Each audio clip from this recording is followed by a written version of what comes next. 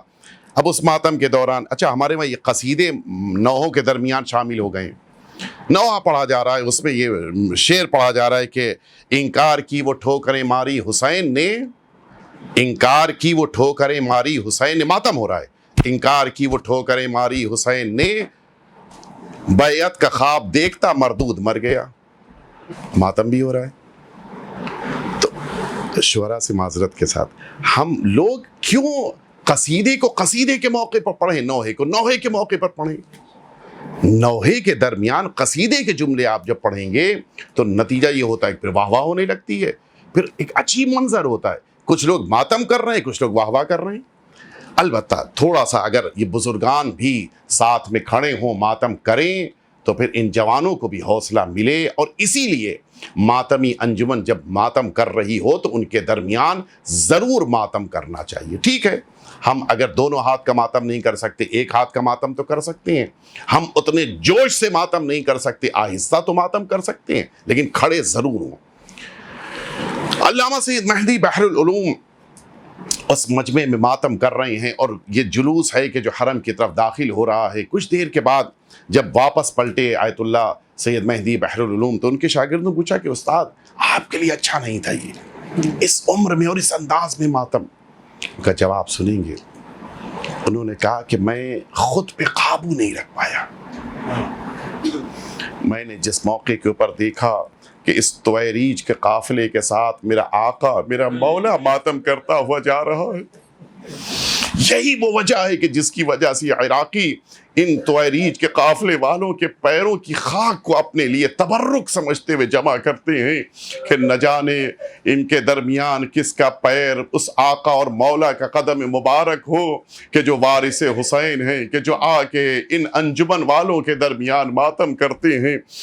علامہ سید مہدی بحر العلوم کہتے ہیں کہ میں خود پہ قابو نہیں رکھ پایا جب میں نے یہ دیکھا کہ میرا آقا ماتم کر رہا ہے, جب میں نے دیکھا میرا مولا اس طرح سے گریہ کرتے ہوئے ماتم کر رہا ہے, میں اپنے اوپر قابو نہیں رکھ پایا.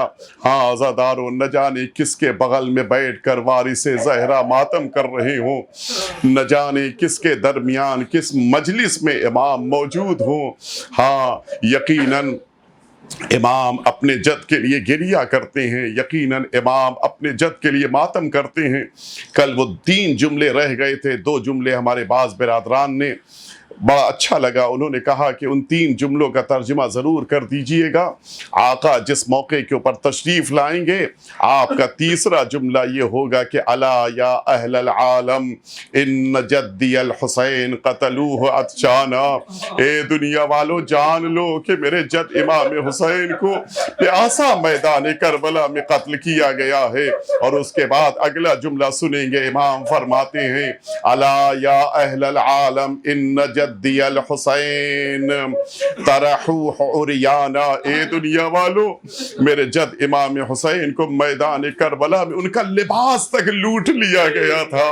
اور اس کے بعد آخری جملہ امام فرمائیں گے یا اہل العالم ان جدی الحسین سحقوہ عدوانا, اے دنیا والو جان لو کہ میرے جد امام حسین کے جسم اطہر کے اوپر ظلم کے ساتھ گھوڑے دوڑائے گئے ہیں.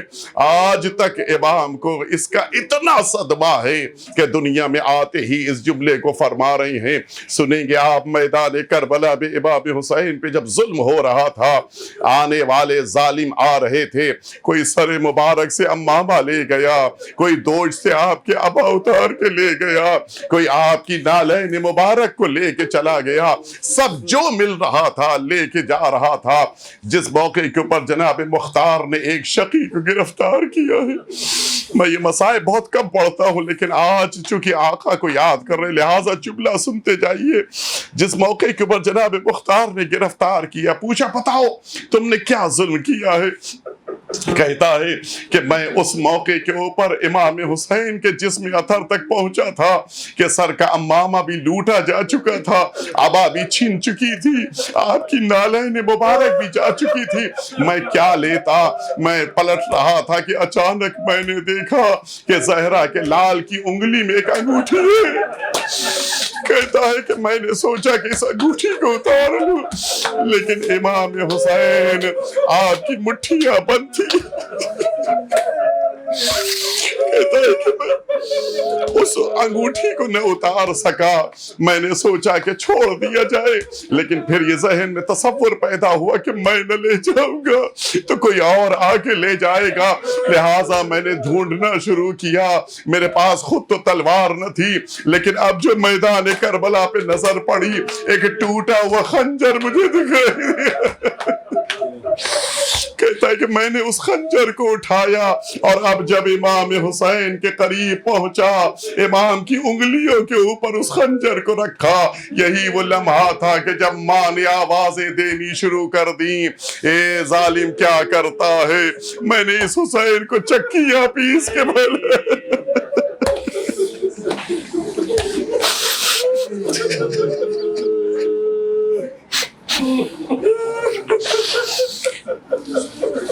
لعنت اللہ علی القوم الظالمین وسیعلم الذین ظلموا ای منقلب ینقلبون۔ الہی بحق الزہرا و ابیہا و بعلہا و بنیہا والسر المستودع فیہا ان تصلی علی محمد و آل محمد۔ پروردگار ہم سب کے آقا اور مولا کے ظہور میں تعجیل فرما، ہم سب کو حضرت کے خدمت گزاروں میں شمار فرما۔ پروردگار ہم سب کو رکاب حضرت میں دشمنان امام حسین سے انتقام لینے کی توفیق عطا فرما۔ پروردگار ہم سب کو امام حسین کی زیارت نصیب فرما۔ پروردگار اس دنیا میں امام حسین کی زیارت اور آخرت میں شفاعت نصیب فرما۔ ربنا تقبل منا انك انت السميع العليم۔ ماتم حسین۔